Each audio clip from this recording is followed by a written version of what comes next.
Welcome to another episode of Healthcare Connections podcast, powered by Healthcare Compliance Pros. I am your host, Jeremy Winn. Our purpose for this podcast is to introduce you to key topics and experts in the healthcare industry to ensure you have what you need to successfully manage your practice. Please subscribe and follow us on our social media channels to make sure you don't miss any new episodes. If you have recommendations for guests or topics for this podcast, email me at jwin@hcp.md. With that, enjoy this episode of the Healthcare Connections podcast. Welcome to this edition of the Healthcare Connections podcast. I'm Jeremy Winn, your host, Director of Sales at Healthcare Compliance Pros. And we've got a wonderful guest for you today, somebody I met recently, and we kind of hit it off at a conference and talked about getting on the podcast. We have Adam Middleton. He is a partner in the Viability Group. And welcome to the show, Adam. Thanks, Jeremy. Appreciate you having me. Yeah, so I'd love if you could give our listeners some background on yourself, what your company does, what you specialize in a little bit, and I'm sure we're going to dive into some of those topics that you specialize in a little deeper. But yeah, I would love to give you that chance to share more. Thanks, Jeremy. Sure. Yeah, I've been in healthcare since actually when I was in high school as a candy striper. So been doing this for a long time. Everything from medical sales, and then did about 10 years in hospital administration, and then went into consulting. I've been consulting for almost 15 years now. Joined the Viability company about a year and a half ago. Been working with them as a subject matter expert for almost a decade. So joined in with Viability as a partner. And Viability, I'm in Dayton, Ohio, but we're headquartered actually in Brentwood, Tennessee, kind of the mecca of healthcare. We've been down there for a very long time. Viability's been around for about 25 years. We work with both providers and payers, and we kind of say that we kind of live in the white space between the providers and the payers. So we do a lot of work with managed care negotiations. We also work to help develop networks. So we do a lot in that world. And my other partners have a lot of payer history when it comes to what they did, what they worked, while I worked pretty much all my career on the provider side. So we try to utilize their experience and my experience really to help providers and payers have a good conversation and try to get to the best rates that we possibly can when it comes to managed care negotiations. We also do a lot of other things when it comes to revenue cycle optimization, some other pieces, but I know today we're going to concentrate more on the managed care negotiations. Awesome. Thank you for that introduction. Brentwood, Tennessee, the mecca of healthcare. I love that. Yeah. Yeah. So let's jump right into what you just said, the managed care contracts. I'm sure this is something physicians, they probably have a love-hate relationship with these. But could you share with us and talk about, why are these so important, why it's important to stay on top of these for a physician or a practice? Yeah, Jeremy, I think that the main thing when it comes to payer contracts is that oftentimes physicians, when they're starting out or when they buy a practice, they go into a practice, they might have assumed contracts, or they've also assumed that they didn't have any power to do anything about that contract that they signed. So oftentimes when we're getting into a practice, what we're finding is that these contracts have not been touched for an exceptionally long time. I mean, it's not unusual for us to be going in to help renegotiate contracts that have not been looked at for 15 years. Oh my goodness. Yeah, it's kind of sad, but at the same time, I try not to make the provider feel guilty, because it really is a matter of a lot of times they set these and off they go, and they don't feel as if they've got any power to actually negotiate and have these conversations. So this is your top line. I mean, obviously you've got your governmental payers with Medicare, Medicaid, but your commercial business, depending upon what your specialty is going to be anywhere from 40 to 70% of your business.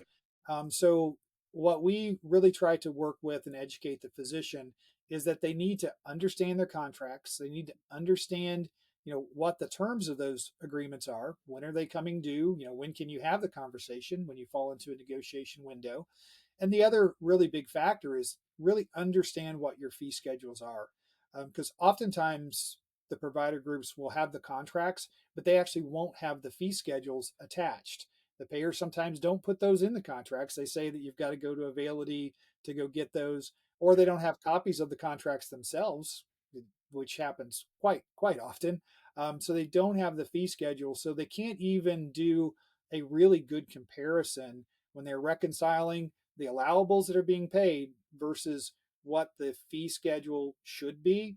Yeah. And oftentimes we find a lot of discrepancies there. So it's very important for physician practice to understand those contracts and to make sure that they're getting paid what they should be getting paid. Yeah. Is there a, and I'm sure it's all across the board. So maybe this isn't a kind of bit of an unfair question, but when you come into a practice, is there a typical percentage range that you're like, and we can increase you know, your revenue by 2%, 3%? I don't know. Are there certain ranges you're seeing pretty common, Um, or is it all over the board? it's all over the board. A lot of times it is a matter of when was the last time that those contracts were picked up and looked at. And a very important thing to think about is if you haven't touched these contracts in a decade, Yeah.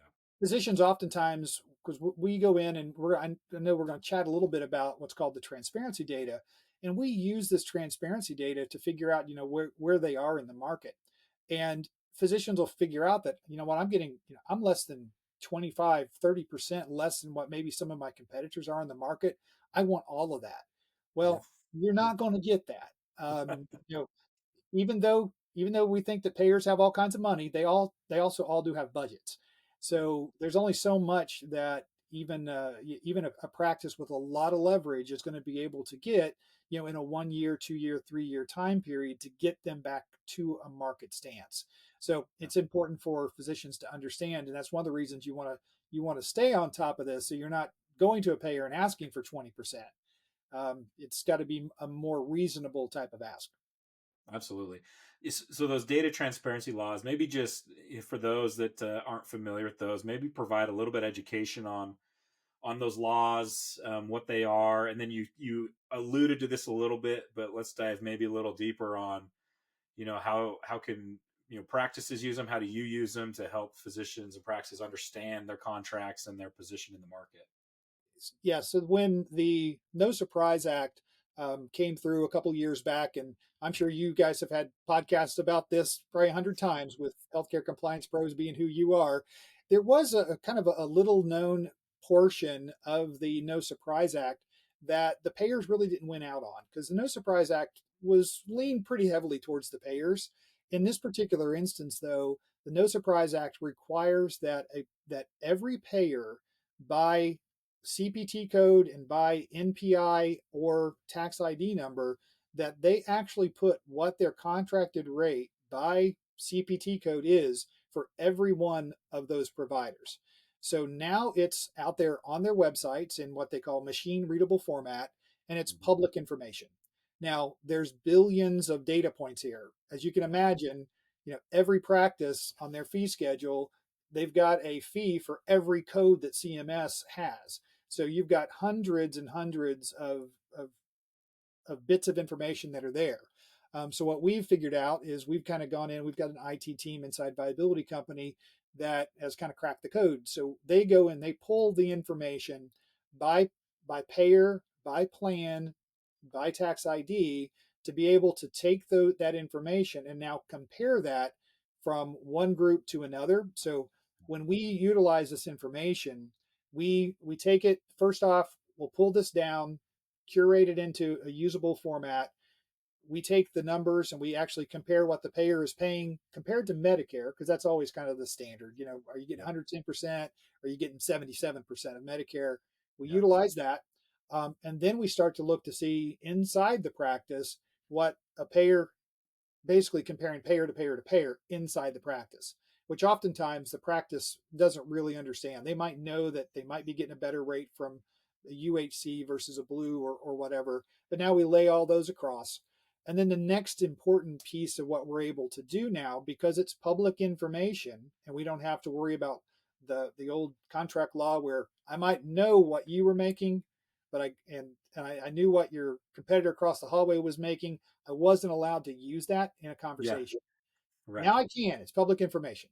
Yep. So now I can say, hey, you know what, Dr. Jeremy, your mom probably wants you to be a doctor. So congratulations, you're a doctor now. Dr. She Jeremy, always did. I let yeah, her down. yeah, same here. So, Dr. Jeremy, I know that you're making, $85 for a 99213, but I know that your competitor across the hallway is making $95 for that. Now I can utilize that in conversations with the payer. So now I can utilize that to leverage our conversation. It's not the only thing we do, of course, when we're having those conversations with the practice and with the payer, but that gives us literally the ability to line out that practice to see where they stand in the market and how we can utilize that, for the good of the negotiation. Love that. Thank you. That was a great explanation. Hopefully, for those that aren't as familiar with those laws, I think that was really good. Let's shift just a little bit, Adam. We've got new administration up and going. So as of recording, it's the end of February here.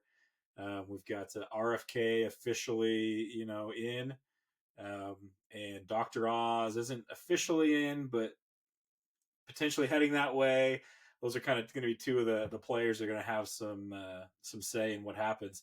Are there Mhm. certain things you're monitoring, from the viability company, your group, with this new administration that would be valuable for our listeners to be aware of?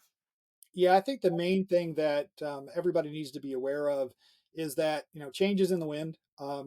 Even at the end of 2024, at the end of the Biden administration, CMS came out with quite a few changes when it came to managed Medicare, and that Mm-hmm. managed Medicare or the Advantage plans that were out there. They were definitely going to be taking some pressure when it came to what they were looking at from star ratings and potential reimbursements.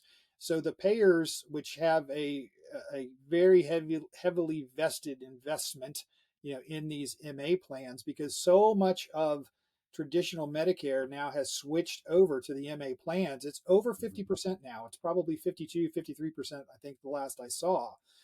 um, they've got a lot of money riding on this. So Yeah. if they've got um, pressures that might be coming when it comes to the star ratings, that's going to be very very important for them, because when you think about these companies and the payers, and you're trying to negotiate a commercial contract on behalf of the group, the MA plans, the Medicaid plans that might be involved, those all come into play. Sometimes they're all inside the same contract. They might have different rates, but the overall amount of money that a payer is going to have is going to be dictated on their whole book of business, not just Yeah. their commercial plan. So we're really watching. We're really watching that.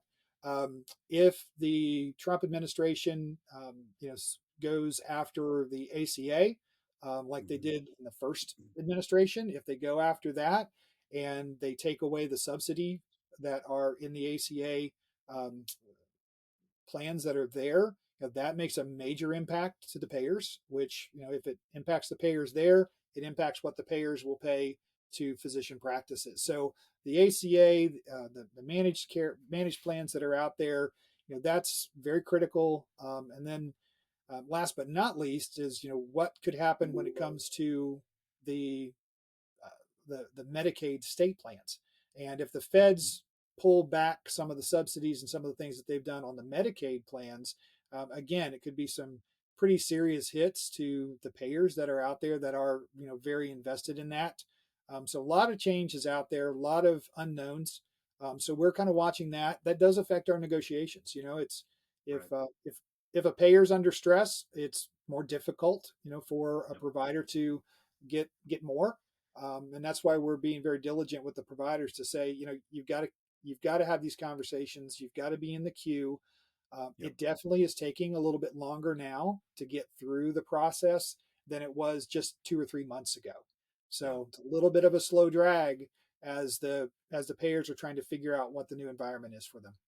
But man, time seems like timing is critical right now. Is looking at your contracts, looking at those, like you said. Yeah, So very cool. Okay. definitely. So for those that are listening, they're saying, "Man, I'd love to potentially work with Adam and team." What does your typical client look like, Adam? You got a certain size group, certain type group, certain specialties, or all across the board. Maybe share Yeah, that with us. from a specialty perspective, it's all across the board. And when it comes to the size of the group, obviously a group has to have enough size to have a little bit of leverage when it comes to being able to have those conversations and do something about it. Yep. But I don't want the small practice just to say I don't have any power. They Yeah. definitely should be able to make sure that they're picking the phone up, having those conversations. We typically help groups that are 4 or 5 and above, just from a revenue perspective. When you start Right. to think about what it's going to, to be very, honest and transparent on our side, Right. what it takes to hire a consultant versus what is going to be your uptake in your contracts. Right. So that's an important thing to be thinking about. And I always have that conversation up front with the practices to make sure that that their return on investment to hire us is going to be worthwhile in the long run for what we're going to be able to bring them on the upside of the contracts. Absolutely. And what's the best way to get a hold of you, Adam? Sure. Our website is viabilitycompany.com, just straight up www.viabilitycompany.com. My email is amiddleton@viabilitycompany.com. Okay. This has been really good. I appreciate your time today, Adam. We've worked hard to get this one scheduled through multiple conflicts on both of our ends, and so I Yeah. appreciate your time and your effort to make it on the show, and look forward to potentially having you on again here in the future. Thanks, Jeremy. I really appreciate it. Absolutely. Take care. Thank you for tuning in to this episode of the Healthcare Connections podcast. For more information on the topic we covered today, you can reach out to me or to our guest. For any additional information on healthcare compliance pros, feel free to email me at jwin@hcp.md. Don't forget to tune in next week. Thank you.